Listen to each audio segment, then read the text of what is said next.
Di video kali ini saya mau sharing teman-teman bagaimana cara membuat sebuah panorama yang high quality menggunakan drone kita, yaitu bisa digunakan di DJI Spark, Mavic Mini, Mavic Air, Mavic Pro dan lain-lain. Oke, ikuti terus videonya.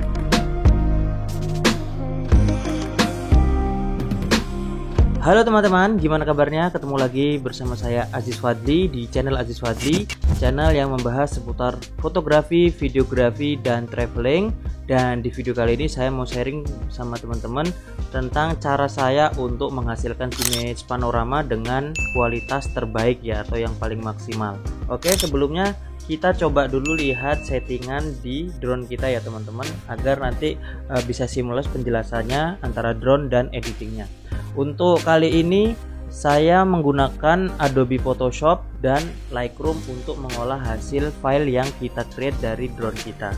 Di sini saya coba pakai Mavic Air aja ya teman-teman ya. Untuk settingannya saya sarankan teman-teman menggunakan RAW ya, atau di sini DNG. Kenapa? Karena dengan menggunakan RAW ini kita bisa menghasilkan image yang kualitasnya lebih baik daripada JPEG. Oke.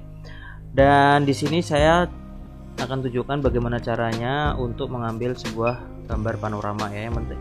Oke teman-teman, yang pertama teman-teman masuk ke setting ya, masuk setting seperti ini, kemudian foto, kemudian pilih yang panorama. Nah di sini ada beberapa pilihan ya teman-teman. Yang spare ini seperti kita lihat dia akan membentuk seperti 360, kemudian ada yang 180 derajat, kemudian ada yang horizontal dan ada yang vertikal. Nah begitu tadi caranya teman-teman ya, caranya untuk mengambil panorama di drone kita. Mungkin akan berbeda settingnya, tapi saya rasa teman-teman pasti akan bisa memahami tentang bagaimana cara mengambil panorama di drone teman-teman.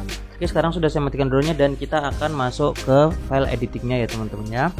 Oke, di sini saya punya sekitar 5 foto ya, 5 folder di sini. Nanti juga teman-teman bisa dapatkan file ini di kolom deskripsi, nanti akan saya upload untuk teman-teman kita belajar bersama ya editingnya. Yang pertama kita akan menggunakan Photoshop dulu ya.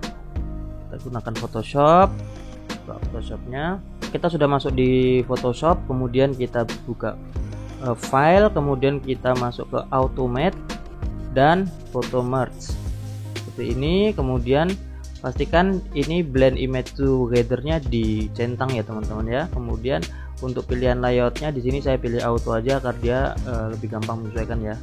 Kemudian kita browse filenya. Nah ini saya punya 3 file di sini, 3 file panorama. Kemudian kita oke dan kita oke lagi.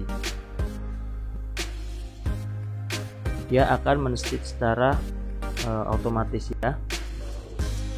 Kita sudah dapatkan filenya dari sini yang sudah di-generate dari Photoshop. Kita tinggal sesuaikan aja, ini kita potong aja seberapa yang mau kita inginkan gitu kan. Kalau saya mau ambil seperti ini, kemudian segini. Oke, kalau udah tinggal di enter. Nah kita sudah dapat filenya seperti ini teman-teman.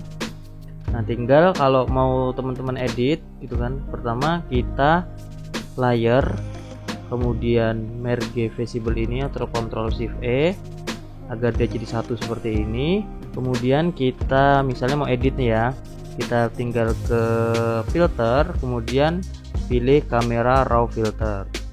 Nah di sini kita bisa edit filenya, karena ini filenya DNG atau file raw ya, jadi menurut saya pribadi akan lebih enak banget kalau kita mau edit hasilnya. Nah misalnya seperti ini, kita highlightnya kita turunin agar detail yang ada di awan ini muncul gitu kan. Kemudian shadow coba kita naikkan sedikit biar yang di bawah ini semakin jelas. Nah karena ini file DNG atau file RAW, jadi tidak ada pengompresan ya, dalam artian kalau kita pakai file JPEG itu noise itu akan dikompres sekitar 30-50% dari kameranya atau dari drone-nya. Karena tapi kalau di RAW ini memang dia kelihatannya agak noise seperti ini ya kan, tapi nggak perlu khawatir teman-teman bisa gunakan editing di sini di bagian yang detail ini. Kemudian luminance kita naikkan aja sampai noise-nya itu nggak kelihatan, misalnya di 30 saya rasa udah oke. Kemudian sharpening-nya kita kasih dikit aja. Oke, nah seperti ini teman-teman, hasilnya cukup bagus ya, dalam artian dynamic range-nya itu tinggi sekali karena kita bisa lihat di bawah ini terangnya dapat, kemudian detail di angkasanya ini juga nggak hilang ya. Dan kalau untuk pemakaian JPEG mungkin tidak sebagus ini untuk hasilnya begitu teman-teman. Oke, kita coba seperti ini. Nah, udah cukup menarik ya teman-teman. Nanti teman-teman tinggal kalau mau mainkan warna-warna dan lain sebagainya, misalnya tadi kita kembali ke ini lagi, kita misalnya mau naikkan saturasi kan, kemudian mau naikkan ini dan lain sebagainya, nah, biar lebih gonjreng gitu kan, itu bebas teman-teman ya. Oke, itu untuk cara penggunaan di Photoshop. Akan tetapi yang sering saya gunakan adalah di Lightroom. Kenapa? Karena di Lightroom menurut saya pribadi nggak tahu kenapa lebih enak aja ya. Oke, kita coba langsung ya di Lightroom ya. Kita buka Adobe Lightroom. Oke, yang pertama kita coba import dulu ya teman-teman footage-nya. Kita masuk ke import. Di sini saya sudah punya. Nah, ini yang filenya panoramanya yang lebar nih teman-teman, yang 24 foto ya kalau nggak salah. 21 foto, sorry. Kita import. Nah, kemudian kita tinggal Ctrl A di bagian ini, di bagian library, kemudian foto yang sudah kita import tadi kita select semua, kita Ctrl A, kemudian kita klik kanan, kemudian di sini ada pilihan foto merge dan panorama. Kita pencet dan dia akan menggenerate sendiri. Kita tunggu aja, ini tergantung jumlah foto dan kemampuan hardware dari komputer atau laptop teman-teman. Ini sudah ada jadi seperti ini. Dia setelah mengeneration, kemudian kita tinggal, ini kan masih ada kosong-kosong nih teman-teman, pinggir-pinggirnya nih. Nah, kita coba mainkan kita juga bisa pilihan kok, ada pilihan ini untuk spherical, silinder, kemudian ada yang perspektif. Nanti teman-teman bisa pilih aja tergantung mana yang menurut teman-teman lebih enak ya. Kalau saya di sini menggunakan yang spherical aja. Kemudian kita juga bisa pakai auto crop untuk dia mengambil hasil yang istilahnya pas dipakai gitu ya, udah pas gitu kan. Atau juga kita bisa mainkan boundary warpnya ini. Nah, seperti ini juga bisa. Nah, sini teman-teman. Setelah sudah, kita langsung klik merge. Nah, kalau sudah seperti ini teman-teman, kita sudah punya satu filenya, satu foto yang udah di ini. Nah, ini kita bisa lihat ya teman-teman, di sini resolusinya sangat tinggi sekali, 15.172 kali 5.602. Ini sangat tinggi sekali ya teman-teman ya. Dan kalau kita lihat kamera-kamera aja biasanya 24 megapiksel itu kan 6.000 kali 4.000 ya. Ini 15.000, ini mungkin setara 48 atau 50 megapiksel. Oke. Kita sudah punya hasilnya teman-teman, kita bisa lihat ini wide sekali dan untuk detailnya tetap masih bagus ya teman-teman ya, karena ini tadi filenya memang satu-satu. Nah, ini sangat kita lihat, wah masih cukup tajam gitu kan. Yang biasa saya lakukan adalah untuk kita cropping dulu ya teman-teman ya, kita ambil biar dapat point interestnya begitu kan. Misalnya di sini saya mau letakkan gunung ini menjadi, nah, jadi mau point interestnya di gunung gitu kan, saya kasih di bagian sini ya kan. Nah, oke teman-teman, kalau sudah seperti ini teman-teman bisa mainkan aja karena ini filenya DNG ya. Jadi kita bisa lihat ini untuk highlightnya bener-bener detailnya mantep ya. Kalau kita pakai JPEG mungkin kita hanya bisa recovery mungkin hanya seperti ini, karena dynamic range-nya itu untuk file RAW itu sangat baik ya.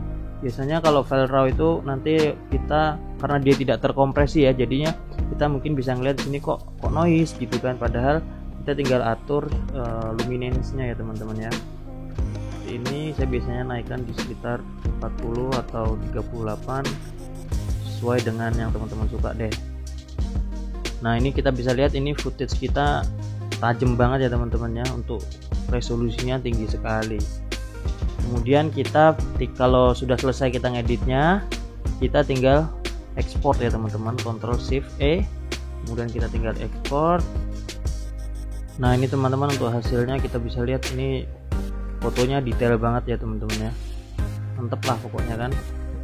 Resolusinya mungkin setara 48 sampai 50 megapiksel. Oke, kita coba lagi ya teman-teman untuk yang lainnya. Nah, kita coba file yang tadi sudah kita edit juga di Photoshop, kita import di sini.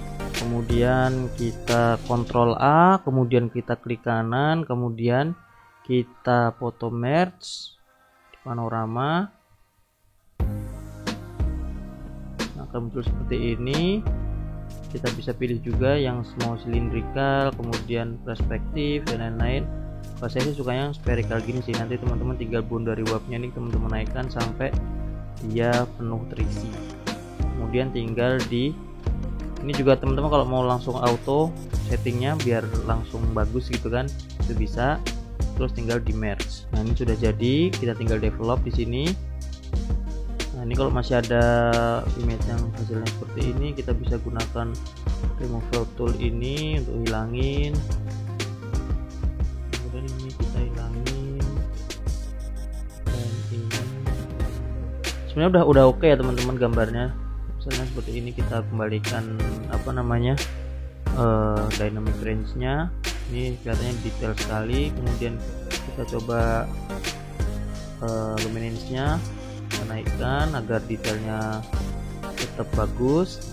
Kemudian nah ini teman-teman, saya mau share juga nih tentang cara editnya biar ini langitnya ini kan udah bagus ya, cuman mungkin ada teman-teman yang mau iseng gitu kan, atau mau bikin hasilnya lebih oke. Kalau saya biasanya gunakan yang namanya Luminar. Jadi nanti kita pilih di sini, tapi teman-teman harus install dulu Luminar 4-nya.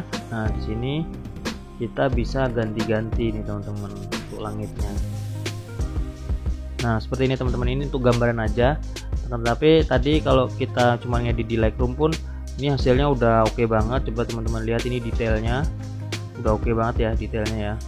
Karena ya itu tadi, karena ini kita pakai file RAW juga dan kita juga menggunakan panorama yang di stitch-nya di sini. Kalau di HP mungkin saya rasa untuk resolusinya tidak setinggi kita ngedit seperti ini ya teman-teman. Karena pengalaman saya sih, saya gunakan di Mavic Air itu atau pernah di Spark juga, kalau kita copy langsung dari drone-nya itu size-nya tidak akan segede yang kita ngedit seperti ini. Itu sih pengalaman saya. Tapi kalau teman-teman punya pengalaman lain, nanti kita diskusi di kolom komentar. Oke bos. Di sini juga saya sertakan ya teman-teman beberapa file. Nanti kalau teman-teman mau download, ini ada beberapa. Ini ada di pokoknya di Jogja nih, di Parangtritis. Kemudian ini ada di, ya bagus lah tempat-tempatnya oke kok. Nanti teman-teman tinggal download aja dan kita bisa ngedit bareng-bareng. Oke. Nah oke teman-teman, itu dulu untuk video kali ini, cara bagaimana untuk membuat sebuah panorama dengan kualitas terbaik dari drone kita. Ini bisa dipraktekkan di semua drone ya, drone DJI terutama, atau sebenarnya di kamera pun juga bisa, di kamera mirrorless atau kamera HP. Oke teman-teman, mungkin itu dulu untuk video kali ini. Jangan lupa klik like, komen, dan subscribe, karena di channel ini kita akan banyak banget diskusi tentang hal-hal seperti ini, terutama drone-drone juga. Saya akan banyak nanti review atau memberikan owning experience saya terhadap banyak drone dan lain sebagainya.